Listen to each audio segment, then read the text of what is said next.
pembinaan akhlak dalam upaya penguatan self-control siswa era digital di Madrasah Aliyah Negeri Kota Palangkaraya. Jenis data yang kami ambil kualitatif, alasannya data kualitatif dipilih karena penelitian ini bertujuan untuk memahami secara mendalam metode dan media pembinaan akhlak dalam upaya penguatan self-control siswa di Kota Palangkaraya.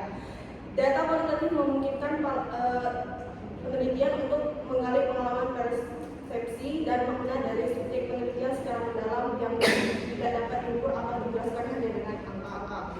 Saya akan berikan kepada teman saya untuk menjelaskan teknik pengumpulan data. Teknik pengumpulan data yang digunakan dalam artikel ini ada 3 jenis. Yang pertama wawancara, kedua observasi, dan ketiga studi dokumenter. Teknik pengumpulan data melalui wawancara yakni guru yang mengajar rukun pendidikan agama Islam dan bimbingan konseling yang melakukan pembinaan akhlak, kemudian disertakan oleh 3 orang siswa kelas 9 dalam pembinaan akhlak. Dan yang kedua adalah observasi. Observasi yaitu pengamatan secara langsung ke lapangan agar peneliti dapat informasi dari sumbernya langsung. Yang ketiga, dokumentasi. Dokumentasi diambil dari foto dilaksanakannya pembinaan. Dan selanjutnya data yang dikumpulkan yaitu metode dan media self-control yang digunakan dalam upaya pembinaan akhlak siswa Kota Palangkaraya.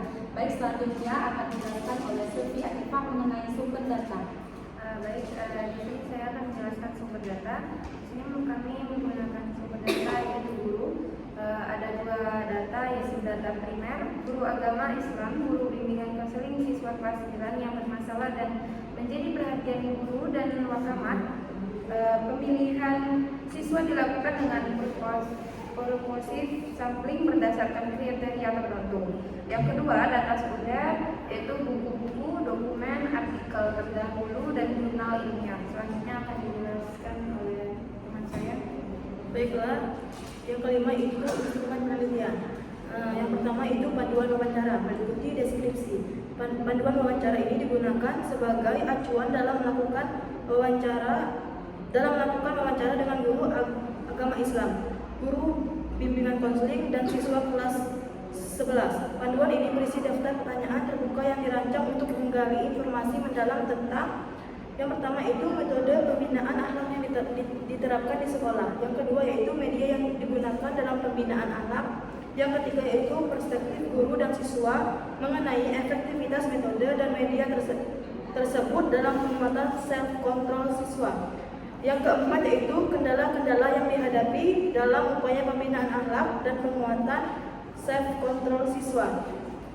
Selanjutnya itu fungsi memastikan bahwa semua topik yang relevan dibahas selama wawancara dan informasi yang dibutuhkan diperoleh secara sistematis. Baiklah, selanjutnya akan dibahas oleh Susi Raista. Baiklah, masih dalam instrumen penelitian, masuk ke nomor 2 yaitu lembar observasi. Yang pertama itu deskripsi. Lembar observasi yang digunakan untuk mencatat pengamatan selama observasi di lapangan. Observasi dilakukan untuk mengamati yang pertama itu interaksi antara guru dan siswa selama kegiatan pembinaan akhlak. Kemudian yang kedua itu penggunaan media dalam proses pembelajaran dan pembinaan. Dan yang ketiga itu respon siswa terhadap metode dan media yang digunakan apa saja. Dan yang keempat itu suasana dan lingkungan sekolah yang mendukung pembinaan akhlak. Dan yang terakhir itu fungsi. Memastikan bahwa semua aspek penting dari observasi tercatat secara sistematis dan terstruktur. Baiklah, selanjutnya akan dilanjutkan oleh saudara sebelah saya. Baik, langsung saja dari dokumentasi yang diperoleh dari penelitian tersebut yakni berupa foto, rekaman wawancara, kemudian rekaman kegiatan program pembinaan pada akhlak anak. Kemudian fungsi dari dokumentasi sendiri yakni menyediakan bukti yang valid dan sesuai dengan realitas data. Kemudian menyediakan bukti yang visual dan tekstual. Kemudian memberikan konteks tambahan untuk memahami proses pembinaan akhlak pada diri siswa di sekolah. Langsung saja dialihkan kepada rekan saya. Baiklah, untuk selanjutnya yaitu terkait artikel ini. Yang pertama yaitu ada relevansi topik. Topik yang dibahas sangat relevan dengan isu pendidikan saat ini, yaitu pentingnya pembinaan akhlak dan self-control di era digital yang penuh tantangan. Artikel ini memberikan wawasan tentang bagaimana sekolah berupaya mengatasi masalah degradasi moral siswa dengan perkembangan teknologi. Yang kedua yaitu ada metodologi yang sesuai. Penggunaan metode kualitatif dan dengan pendekatan fenomenologi sangat tepat untuk menggali pengalaman dan perspektif guru serta siswa terkait pembinaan akhlak. Metode ini memungkinkan pemahaman mendalam tentang proses dan makna yang terlibat. Baiklah, cukup sekian. Untuk selanjutnya saya akan kepada moderator. Baik, terima kasih. Itu saja yang dapat kami sampaikan. Kami tutup. Wabillahi taufiq wal hidayah. Wassalamualaikum warahmatullahi wabarakatuh.